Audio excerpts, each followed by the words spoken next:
సరే, మన దేవుని వాక్యానికి వెళదాం.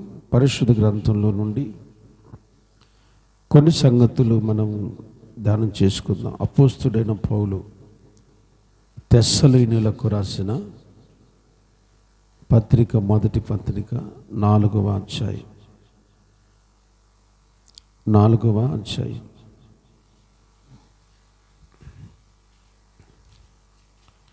పౌలు తెస్సలోనియులకు రాసిన మొదటి పత్రిక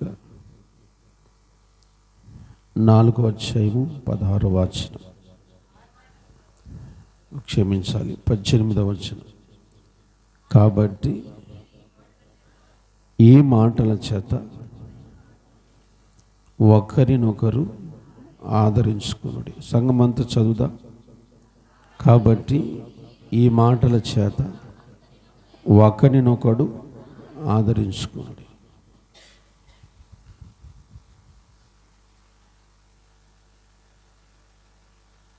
యేసయ్య నామమునకి మహిమ కలుగును గాక.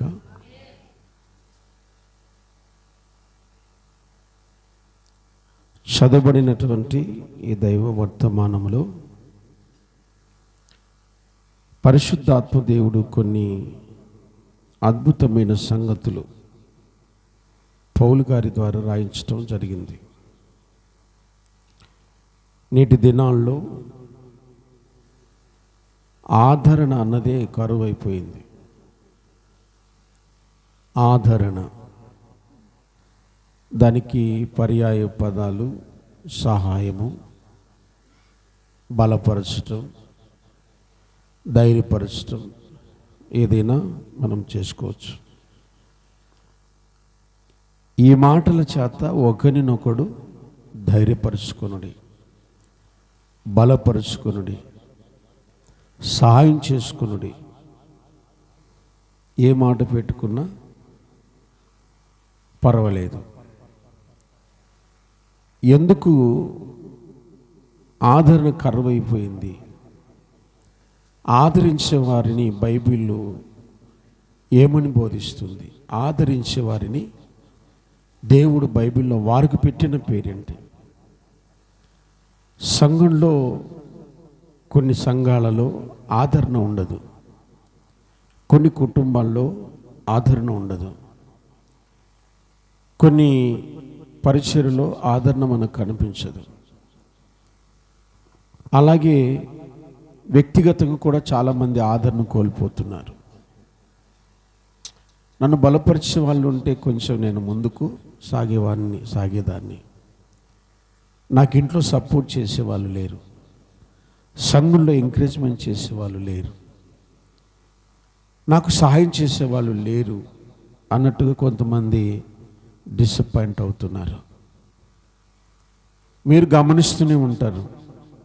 పిచ్చివాళ్ళు భూమి మీద, అలాగే నక్సలైట్లు, దరిద్రులు, పేదవాళ్ళు, కొందరు దొంగలు, హంతకులు, వీళ్ళందరూ ఎందుకు ఇలా అయ్యారు అంటే సమాజంలో ఆదరణ లేక ఇలా అయ్యారు. ఆకలి దప్పికలు సమయాల్లో వాళ్ళకి దొరకక దొంగలుగా మారిన వాళ్ళు కొందరు. దుఃఖంలో ఓదార్పు లేక మెంటల్గా డిసప్పాయింట్ అయిపోయిన వాళ్ళు కొందరు. అలాగే ఆర్థికంగా బలహీన పడిపోయి దుర్మార్గ పనులకు పాలు పంపులు పొందుతున్న వారు కొందరు. ఇలాగ చెప్పుకుంటూ వెళ్తే ఎన్నో ఉన్నాయి. అలాంటి వారిని మీరు అడిగి చూడండి, ఎందుకు మీరు ఇలా అయ్యారంటే, నా కుటుంబంలో కొంతమంది వల్ల నేను ఇలా అయిపోయాను. ఎందుకు ఈ మధ్య సంఘానికి రావట్లేదంటే, సంఘంలో సరైన రెస్పాన్సిబిలిటీ లేదు. ప్రార్థనకు వెళ్తారు కానీ సరైనటువంటి ఎంకరేజ్మెంట్ లేదు. ఇలాగా చెప్పటం మనం వింటుంటాం. మనం కూడా అప్పుడప్పుడు చెప్తుంటాం ఈ మాటలు. ఏమో ఈ మధ్య సరిగ్గా అంటే ఏదో అన్నట్టుగా మాట్లాడతాం. ఏం కరువు అయిపోతుంది అంటే సంఘంలో ఎంకరేజ్మెంట్ లేదు. హల్లెలూయా. సపోర్ట్ చేసే వాళ్ళు లేరు. ఇప్పుడు పరీక్షలు రాస్తున్న వ్యక్తిని గురించి అడిగితే నువ్వు ఫెయిల్ అవుతావు అంటాడు. ఫెయిల్ అవుతాడు. ధైర్యంగా ఏం చెప్పాలి? సపోర్ట్ చేయాలి. నువ్వేం కాదు, ధైర్యంగా పరీక్ష రాయి, దేవుడు సాయం చేస్తాలే. అలాగే బలపరిచే వాళ్ళు కావాలి, అలాగే బలపరచాలి కూడా. దేవుని వాక్యం అలాగే సెలవిస్తుంది. దీనస్థితిలో ఆదరణ లేక, సహాయం పొందలేక నలిగిపోతున్న వారందరినీ కూడా దేవుడు ఒక మాట చెప్పాడు. యెషయా గ్రంథం ఒకసారి ఓపెన్ చేయండి. పరిశుద్ధ గ్రంథంలో యెషయా పుస్తకం 66వ అధ్యాయం 13వ వచనం చూడండి. యెషయా గ్రంథం 66:13. ఒకని తల్లి వానిని ఆదరించున్నట్లు నేను మిమ్మును ఆదరించేదను. దేవునికి స్తోత్రం చెబుతామా? హల్లెలూయా, హల్లెలూయా. చూడండి, బైబిల్ చెప్తుంది ఒకని తల్లి వానిని ఆదరించున్నట్లు. అంటే తల్లిదండ్రుల దగ్గర కూడా కొన్ని సందర్భాల్లో ఆదరణ లేదు, ఎంకరేజ్మెంట్ చేయరు తల్లిదండ్రులు కూడా. చదువుకోవటానికి కానీ, పరిచర్య చేయటానికి కానీ, పని చేయటానికి కానీ సపోర్ట్ చేయడం లేదు, సహకరించట్లేదు. అలాగే అత్తమామలైనా, కోడళ్ళైనా, సంఘంలో లేకపోతే విశ్వాసులైనా, సేవకులైనా కూడా ఎప్పుడైతే ఆదరిస్తారో వారు చేరవలసిన గమ్యస్థానం చేరటానికి వీలవుతుంది. ఒక బైబిల్లో యాకోబు కుమారులు ఉన్నారు. వాళ్ళు ఒకసారి ఒక భయంకరమైన హత్య చేస్తారు. బైబిల్లో చూస్తారు కదా మీరు. ఆదికాండం 34వ అధ్యాయంలో ఒక మాట మీరు గమనించాలి. 34వ అధ్యాయం 25వ వచనం. 3వ దినమున వారు బాధపడుచుండగా యాకోబు కుమారులు ఇద్దరు, అనగా దీనా సహోదరులైన సిమ్యోనును లేవియు తమ కత్తులు చేత పట్టుకొని ఎవరికి తెలియకుండా ఆ ఊరి మీద పడి ప్రతి పురుషుణ్ణి చంపిరి. యాజకుని కుమారులు, మంచి దైవజనుడు, ప్రార్థనాపరుడు, దేవునితో పోరాడి గెలిచిన ధీరుడు యాకోబు గారు. అలాంటి గర్భాన పుట్టిన ఇద్దరు జ్యేష్ఠుల కుమారులు. లేవి అంటే అర్థం ఏంటి? లేవి అంటే అర్థం ఏంటి? హత్తుకొనటం. దేవుని హత్తుకున్న వాడు సైతం హంతకుడైపోయాడు. ఇద్దరు యాజకుని కుమారులు, సేవకుని కుమారులు ఏమయ్యారు చెప్పండి? ఎందుకయ్యా ఇలా అయ్యారు? ఎందుకు ఇలా అయ్యారంటే బైబిల్లో చెప్తారు, ఆ కుటుంబంలో, ఆ ఊరిలో వారికి ఏం లేదు, ఆదరణ లేదు, స్వేచ్ఛ లేదు. నా చెల్లిని పాడు చేశారని చెప్తారు వాళ్ళు. ఈ ఇద్దరు కుమారులు హంతుకు లగుట చూసిన తల్లి ఏమంటో తెలుసా? బీపీ పెరిగిపోయి, అప్పటికే ఆమె గర్భవతి, బీపీ పెరిగిపోయి భయంకరమైన టెన్షన్లో కుమారుడికి అంటది ఆమె. కుమారుడికి కానీ ఏం పేరు పెడతా తెలుసా? బెనోని అని పేరు పెడతా. చదువుతారన్నమాట. 34, 35, 18 వచనం. ఆమె మృతి పొందెను, ప్రాణం పోచుండగా అతనికి బెనోని అని పేరు పెట్టాను. బెనోని అంటే అర్థం ఏంటి? ఇద్దరు హంతకులగుట తల్లికి ఇవ్వడలేదు. హై టెన్షన్ అయిపోయింది, బీపీ ఎక్కువైపోయింది. ఆ టెన్షన్లో కుమారుని కనింది, కానీ కంట ఏం పెట్టింది దానికి పేరు? ఎవరైనా పెట్టుకుంటారా పేరు? పెట్టుకుంటారమ్మా? పెడతామా మన ఆమె పేరు? ఎవరైనా దుఃఖపుత్రుడు అని పెట్టుకుంటారా? ఏరి కోరి ఇంగ్లీష్ పేరు అని పెట్టుకుంటాం, కానీ ఇలాంటి పేరు ఎవరు పెట్టుకోరు. నోరు తిరగకపోయినా మనం పెడతాం కొన్ని పేర్లు. స్తోత్రం, మంచిదే. కానీ ఇంత భయంకరమైన పేరు ఎవరు పెట్టారు? దుఃఖపుత్రుడు, నాకు ఆదరణ లేకుండా చేశావు, నెమ్మది లేకుండా చేశావు, పుడత ఇంత భయంకరమైన స్థితిలో పుట్టావేంట్రా. కొందరు తల్లులకి పిల్లలు ఏమైపోయారు? దుఃఖపుత్రులుగా మారిపోయారు. కొందరు పిల్లలు, కుమార్తెలు తల్లిదండ్రులకు దుఃఖ కుమార్తెలు అయిపోయారు, వేదన కలగజేసేవారయ్యారు. వారిని తలుసుకున్నప్పుడు అలా నిద్రపడ్డదు. కొందరు భర్తలు దుఃఖభద్రాలు అయిపోయారు. ఏం భర్తలు చెప్పండి, చెప్పాలి. దుఃఖాన్ని కలగజేసి అమ్మో యమ్ముడిని చూసినట్టు చూసేస్తున్నారు. అలా కనబడుతున్నాడు. పిల్లలు భయపడతారు, భార్య భయపడుతుంది, అమ్మో వచ్చారా నాయన. కొందరు భార్యలు భర్తలకి ఎలా కనపడుతున్నారు? వేదన, అమ్మ స్విచ్ ఆఫ్ అన్న చేయి, లేకపోతే తీసుకొని బయటకని వెళ్ళిపో. మీరు నన్ను డిసప్పాయింట్ చేస్తున్నారు. నేను దారి తప్పినాను అనుకోండి, వాక్యం ఎటో వెళ్ళిపోతుంది. యేసయ్యకు స్తోత్రం చెబుదాం. కొందరి భార్యలు ఏమైపోయారు? భర్తలకి దుఃఖాన్ని కలుగజేసేవారు అయిపోయారు, వేదనను కలుగజేస్తూ ఉన్నారు. కొందరు అన్నదమ్ముల విషయాల్లో కూడా దుఃఖాన్ని కలుగజేస్తున్నారు.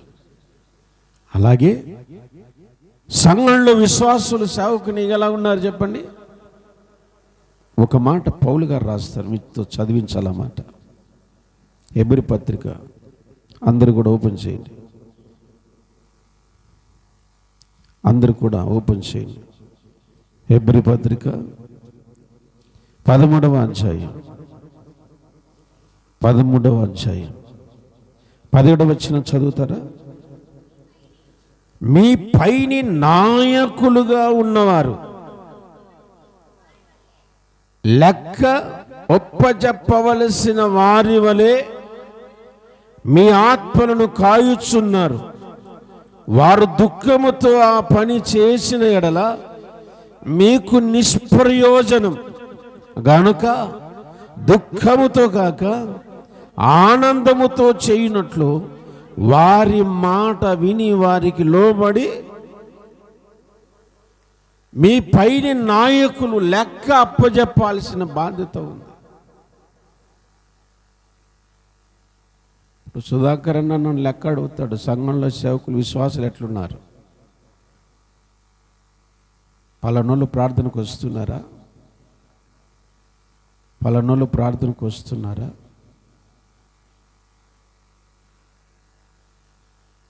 సుందరమ్మ ప్రార్థనకు వస్తుందా? అడుగుతాడు, నిజంగానే అడుగుతాడు. ఎస్తేరు ప్రార్థనకు వస్తుందా? సీను బ్రదర్ ప్రార్థనకు వస్తున్నారా? స్తోత్రం చెబుదాం. హల్లెలూయా. నేనేం చెప్పాలి చెప్పండి, ఏం చెప్పాలి? లెక్క చెప్పాలి.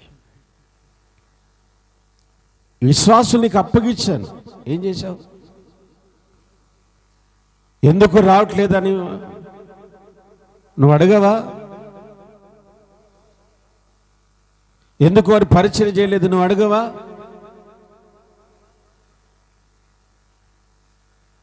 ఎప్పుడు పరిచయం చేసేవాళ్ళే కదా, ఎందుకు రావట్లేదు? ఏమన్నావు వాళ్ళని? స్తోత్రం. బైబిల్ ఏం చెబుతుంది? లెక్క అప్పజెప్పవలసిన వారై ఉన్నారు. ఇప్పుడు సుధాకర్ అన్నకే కాదు, నేను మళ్ళీ పెద్ద ఆయన కూడా చెప్పాలి, ఏసై కూడా చెప్పాలి. 2 సంఘాలు ఇచ్చాను, ఇంతమంది ఆత్మలు ఇచ్చాను. నువ్వేం చేసావు? ఒక లెక్క అప్పచెప్పాలి అంటున్నాడు. మీ ఆత్మలను కాయుచున్నారు. స్తోత్రం కలుగునుగాక. హల్లెలూయా. మీ పిల్లలు తప్పుదారి పడితే మీరేం చేస్తారు? పోతి పోనీలు అంటారా? అనండి, అనరా? ఎందుకు అనరు? పిల్లలు తిట్టనోళ్ళు, కొట్టనోళ్ళు ఒకసారి చేతులు ఎత్తి అల్లుడు చెప్పండి. Praise lord.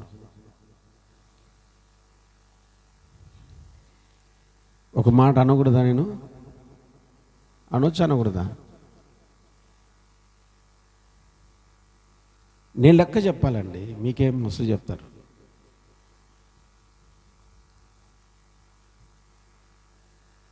మీరు దేవుని పరిచయంలో నన్ను ఆదరించాలి, నేను మిమ్మల్ని కూడా ఆదరించాలి. ఇది ఇక్కడ పెట్టి ఒకసారి రోమపత్రికకు వద్దాం. రోమపత్రికలోకి వద్దాం. 8వ అధ్యాయం. సారి క్షమించాలి, 1:10 చదవండి. 10 చూడండి.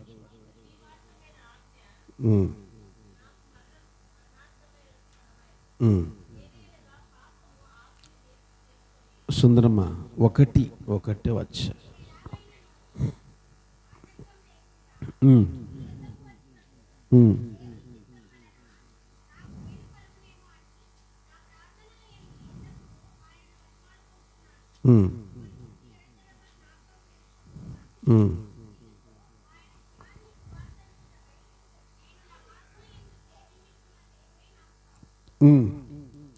మీరు స్థిరపడవలనని అనగా మీకును నాకును ఉన్న విశ్వాసం చేత, అనగా ఒకరి విశ్వాసం చేత ఒకరము.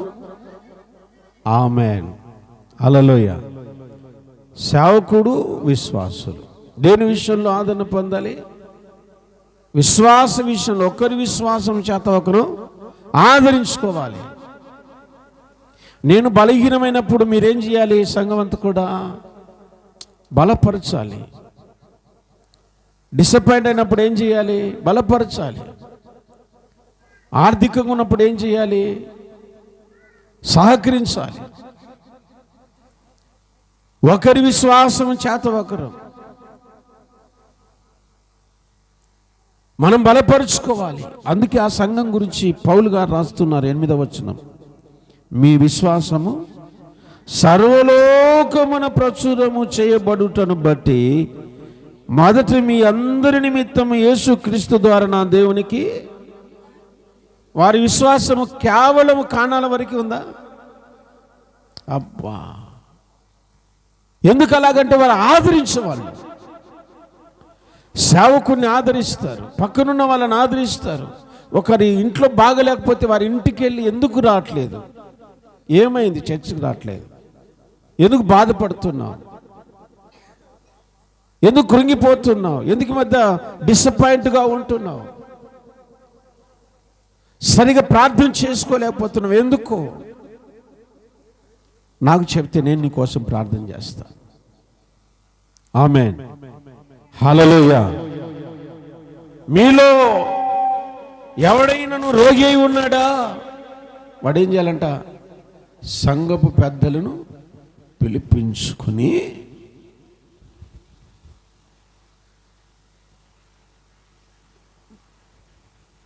ఏమండి, ప్రైజ్ లార్డ్, హల్లెలూయా. బాగాలేకపోతే తెలుసుకొని మనమే వెళ్ళాలా? చెప్పరాలో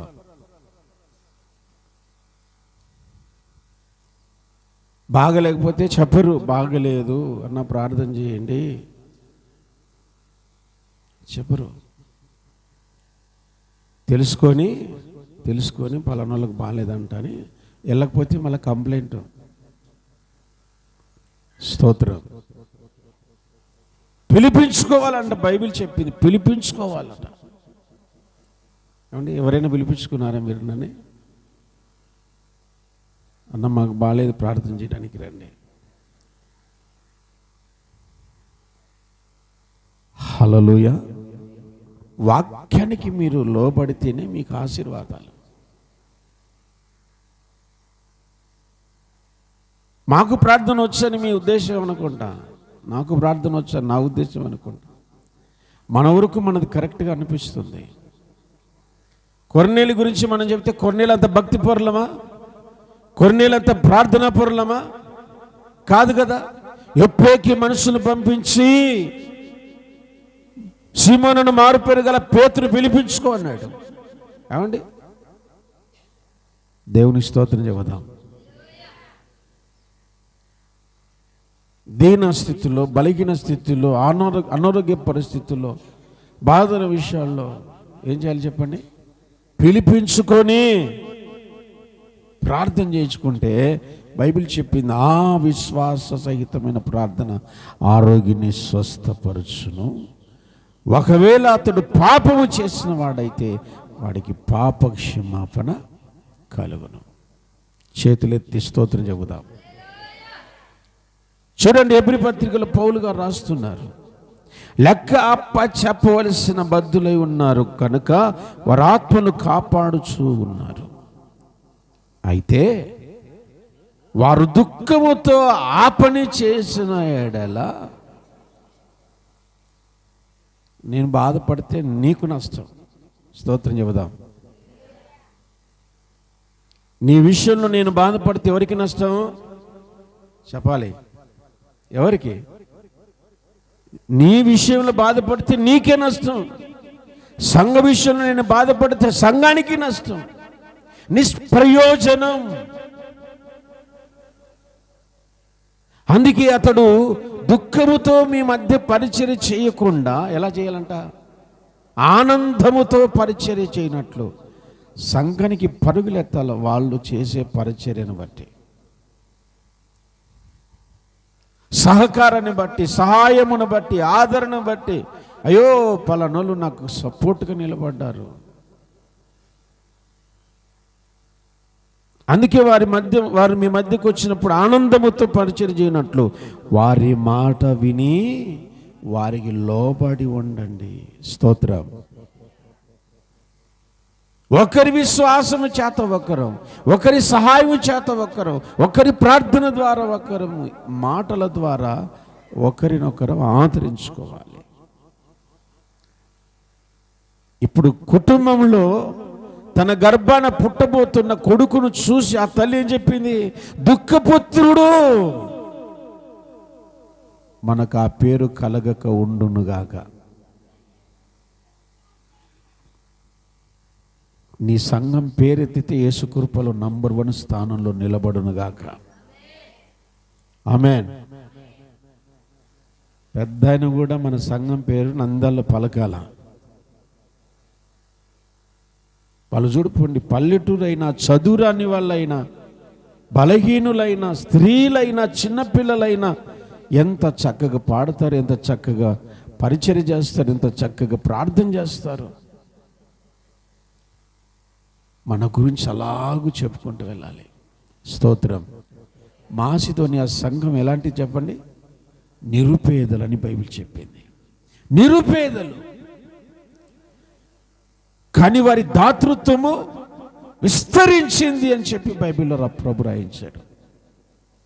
హల్లెలూయా. ఆ సంఘాన్ని పౌలు తలుసుకున్నప్పుడు కన్నీళ్లు కార్చి ఉంటాడు. నిరుపేదలైన ఇంత దాతృత్వమా?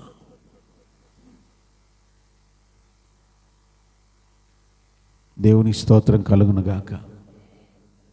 అందుకే పరిచర్య విషయంలో, ముఖ్యంగా దైవిక విషయంలో, దేవుని యొక్క మాటలు మనము అనుసరించే విషయంలో చాలా జ్ఞానయుక్తంగా నడుచుకోవాలి. తన కొడుకు, తన గర్భాన పుట్టిన కొడుకు ఆమెకు ఆదరణ లేకుండా చేశాడు గనక ఆమె దుఃఖపుత్రుడు అని పెట్టింది. అయితే ఆ తండ్రి ఆ కొడుకుని ఎత్తుకొని, అమ్మకు దుఃఖాన్ని కలగజేసావు కానీ నాకు ఆనందాన్ని ఇచ్చావురా అని ఏం పేరు పెట్టాడు? బెన్యామీను అని పెట్టాడు. స్తోత్రం. హల్లెలూయా. కుడి చేతి పుత్రుడు, లేకపోతే ఆనందాన్ని ఇచ్చేవాడు, ఆదరణనిచ్చేవాడు. యోసేపు అన్నలు ఐగుప్తుకు వెళ్ళేటప్పుడు బెన్యామీను తీసుకొని వస్తే మిమ్మల్ని నమ్ముతాను అని చెప్పేసి ఏసావు మాట్లాడతాడా ఐగుప్తులో. అప్పుడు వాళ్ళ అన్నలు వచ్చి మేము బెన్యామీను తీసుకెళ్తామంటే భలే ఏడుస్తాడు యాకోబు. నేను యోసేపును పోగొట్టుకున్నాను, చివరికి వీళ్ళు కూడా పోగొట్టుకోవాలా? నా ప్రాణం పోతే బాగుంటుంది అని ఏడుస్తాడు. బెన్యామీను మీద అంత ప్రేమ ఆయనకి. ఆమె ఎందుకని తెలుసా? చిట్ట చివరి వాడు, ఆనందాన్నిచ్చినవాడు, ఆదరణనిచ్చినవాడు యాకోబుకు. ఈరోజు నీ కుటుంబానికి నువ్వు ఆదరణిచ్చే తల్లిగా ఉండాలి, ఆదరణిచ్చే బిడ్డగా ఉండాలి, ఆదరణ కలుగజేసే భర్తగా ఉండాలి, ఆదరించే భార్యగా ఉండాలి. డిసప్పాయింట్ అయి వస్తాడు భర్త, పనిచేసి వచ్చి ఉద్యోగానికి వెళ్ళొచ్చి అప్పులు కట్టలేక సమస్యల సుడిగుండాల్లో పిల్లల చదువులని, పండగని, ఇంటి రెంట్ అని, పాల బిల్ అని ఇవన్నీ ఆలోచన చేసి ఇంటికి వచ్చి భార్య ఏం చేయాలి? ఎప్పుడు మొద్దు ముఖమాడు, మొద్దు ముఖం వేశారు. ఈ కొంపకిచ్చి చచ్చినారు, ఏడని ఇచ్చి చచ్చిపోయినారు.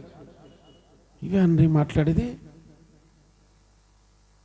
ధైర్యపరచాలి. ఏం కాదు, ప్రార్థన చేసుకుందాం, దేవుడు మనకు సాయం చేస్తాడు. ఎప్పుడు ఇవి ఏ రోజులు ఉండవు, ఎప్పుడు ఇలాంటి దినాలే మనకు ఉండవు. దేవుడు ఒక్కరోజు మనల్ని కూడా ఆదరిస్తారు. ఆమేన్. మన కుటుంబాన్ని ఎత్తుకుంటాడు. నువ్వేం భయపడకు, బాధపడకు, దిగులు పెట్టుకోవద్దు. మనం చేయగలిగిన పని చేద్దాం. ఇలా కదండి చెప్పాలి. నువ్వేమన్నా చావు, పండగ వచ్చి నాకు చీర తేవాల్సిందంటే ఎట్లా పడి చావాలంగా నీ దెబ్బకు. ఆమేన్. చేతులు ఎత్తి స్తోత్రం చెప్పండి. అన్ని మా గురించి చెప్తున్నాడని మీకు మంట. మీరు ఎప్పుడైనా విన్నారా? ఆడదానికి ఆడదే గట్టి చెప్పాలా. మగోళ్ళకు మగోళ్ళు శత్రువులు విన్నారా? వింటారా ఎప్పుడైనా? వినలేరు కూడా.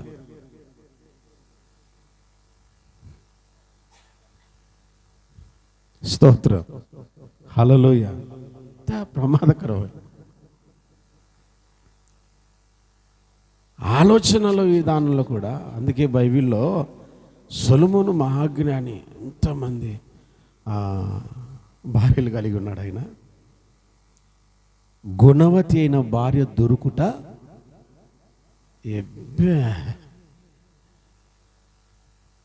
అరుదంట. అలాంటి భార్య దొరుకుట చాలా కష్టం.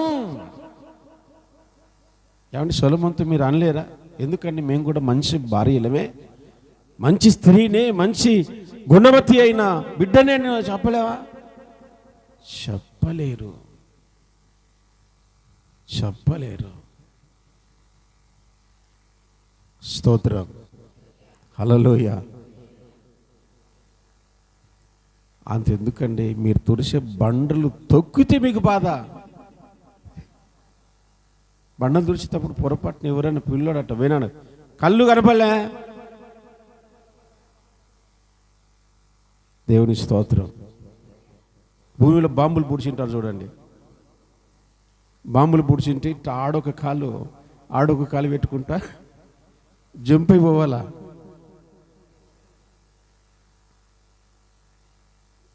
స్తోత్రం. ఆ రోజు తాళి కట్టుకున్న రోజు అయితే తల్లు వంచి ఎత్తమ్మా తల అంటే ఎత్తారు. అంతా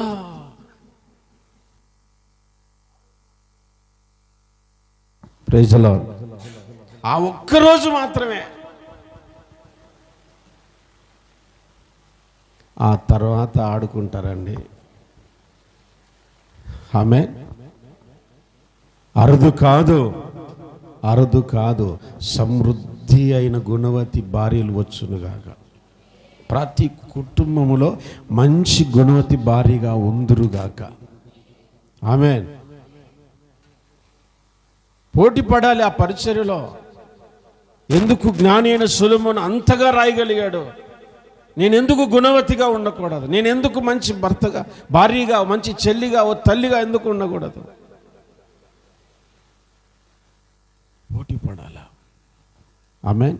అలా అని బైబిల్లో గుణవతులు లేరనుకుంటున్నారా?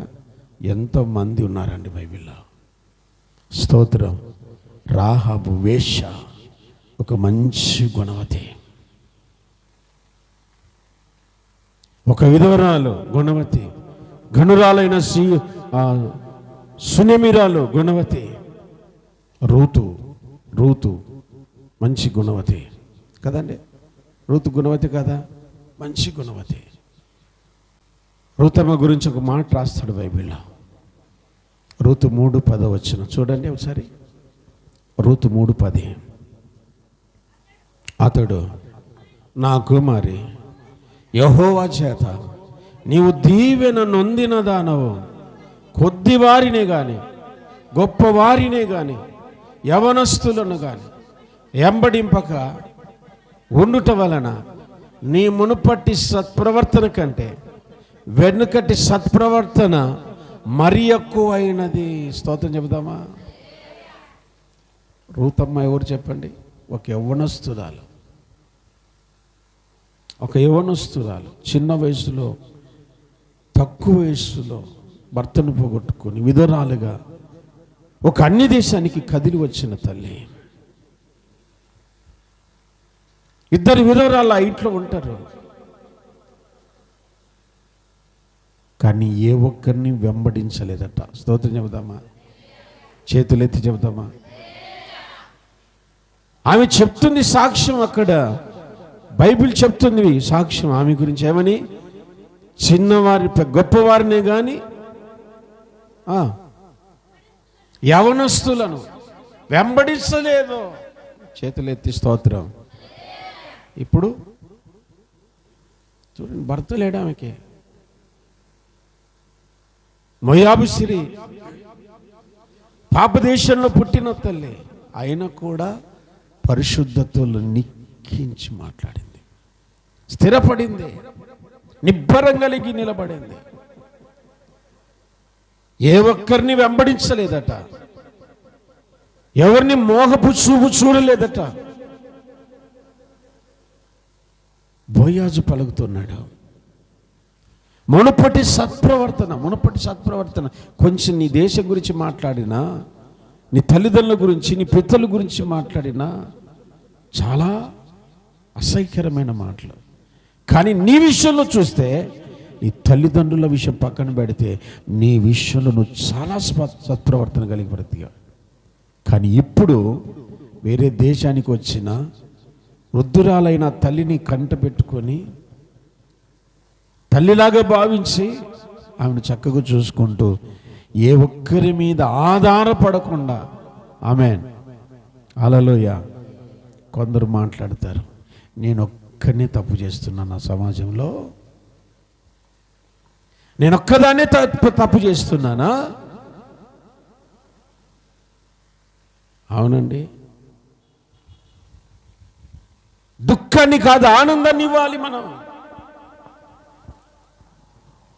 నయోమి, ఆమె పేరు ఏం పేరు చెప్పండి? నయోమి అనగా, నయోమి అంటే మధురం. ఆమేన్. ఏం పేరు చెప్పండి? మధురం. కానీ ఆమె ఏం చెప్తుందో తెలుసా? నన్ను మధురం అని పిలవద్దు. ఏమని పిలవాలి? మారా అని పిలవండి, చేదు అని పిలవండి. ఎందుకు అలాగా అంటే, ఆమె ఏంటది, నన్ను ఆదరించే వాళ్ళు లేరు, నాకు అన్నం పెట్టేవాళ్ళు లేరు, నా కుటుంబం నాశనం అయిపోయింది, నాకు సాయం చేసేవారు లేరు, ఆదరణ కంప్లీట్గా తప్పిపోయింది నాకే. Praise the Lord, praise the Lord. ఈరోజు బైబిల్ చెబుతుంది, ఒకని తల్లి వారిని ఆదరించినట్లుగా నేను మిమ్మల్ని ఆదరిస్తాను. బైబిల్ చెప్తుంది, నాకు ఆదరణ లేదు, ఆదరణ కరువు అయిపోయింది. ఆదరణ లేని దినాల్లో నేను ఉన్నాను కనుక నన్ను ఏమని పిలవాలంటదేమే?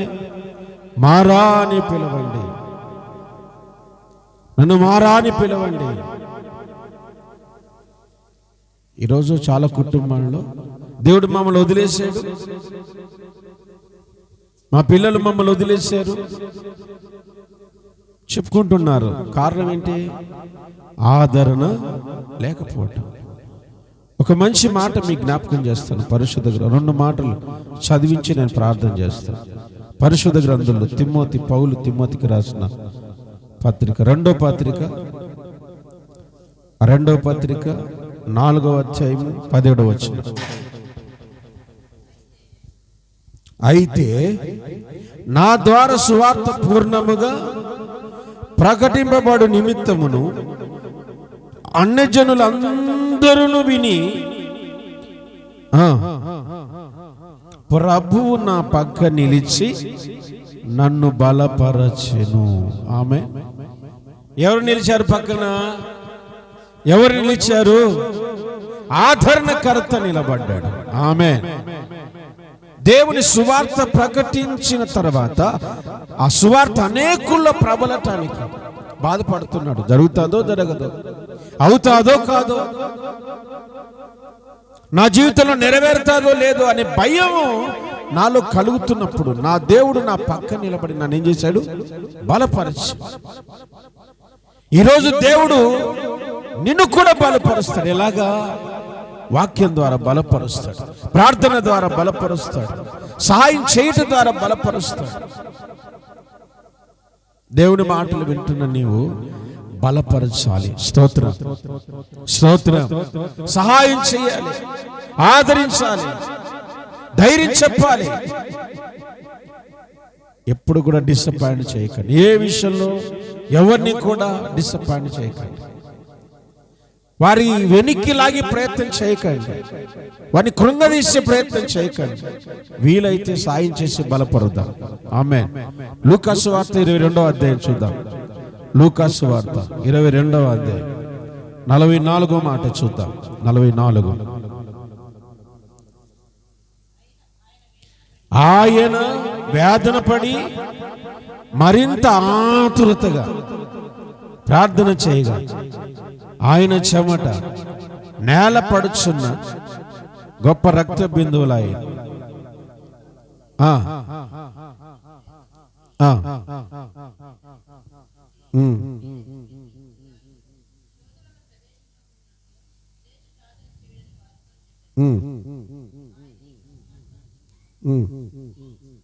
ఒక్క మాట చెప్పవచ్చు, చదవాలి మీరు. అప్పుడు పరలోకం నుండి ఒక దూత వచ్చి, వచనం చెప్పమ్మా, 43వ వచనం అంట. అప్పుడు పరలోకము నుండి ఒక దూత వచ్చి ఆయనకు కనబడి ఆయనను బలపరచెను. స్తోత్రం చెప్పండి. యేసు ప్రభు బాధపడుతున్నాడు. యేసు ప్రభుల వారు బాధపడుతున్నాడు, ఏడుస్తున్నాడు, దుఃఖపడుతున్నాడు. అట్టి సమయంలో పరలోకము నుండి ఒక దూత వచ్చారంట. ఆమేన్. ఎవరు వచ్చారు చెప్పండి? ఎవరు వచ్చారు? ఎవరైతే ఆదరిస్తారో వారు దేవదూతలతో సమానం. ఎవరైతే బలపరుస్తారో వారు దేవదూతలతో సమానం. ఆదరిస్తారో, ఎవరైతే ఆదరిస్తారో, ధైర్యపరుస్తారో, సహాయం చేస్తారో వారు ఎలాంటి వారు? దేవదూతలతో సమానం. కొంతమంది అంటారు, మనం సాయం చేసినప్పుడు ఏమంటారు? మా దేవుళ్ళలాగా ఆదుకున్నావు అన్న. ఎలా ఆదుకున్నావు? నువ్వు లేకపోతే అసలు మా కుటుంబంలో ఈ స్థితి వచ్చేది కాదు. దేవుళ్ళలాగా వచ్చావన్న. మాకి వాక్యం చెబుతుంది, పౌలు గారి దగ్గర నిలబడి ధైర్యపరిచింది దేవుని దూత. ఆమేన్. హల్లెలూయా. ఇక్కడ ఎవరు నిలిచారు? యేసు ప్రభువుకు పక్కన దేవదూతలు పౌలును, యేసు ప్రభువును ఆదరించే ఉంటుందండి, ఉంది. ఆయన శరీర మానవుడిగా వచ్చాడు గనక, మానవ అవతారంలో ఉన్నాడు గనక ఆయనకు ఆదరణ అవసరం, ధైర్యపరిచే వాళ్ళు అవసరం. యేసు ప్రభుల వారికే ఆదరణ అవసరమైతే నీకు నాకు అవసరం ఉందా లేదా? చాలా అవసరం. అలాంటి వారు ఆదరించే వారు అందరినీ కూడా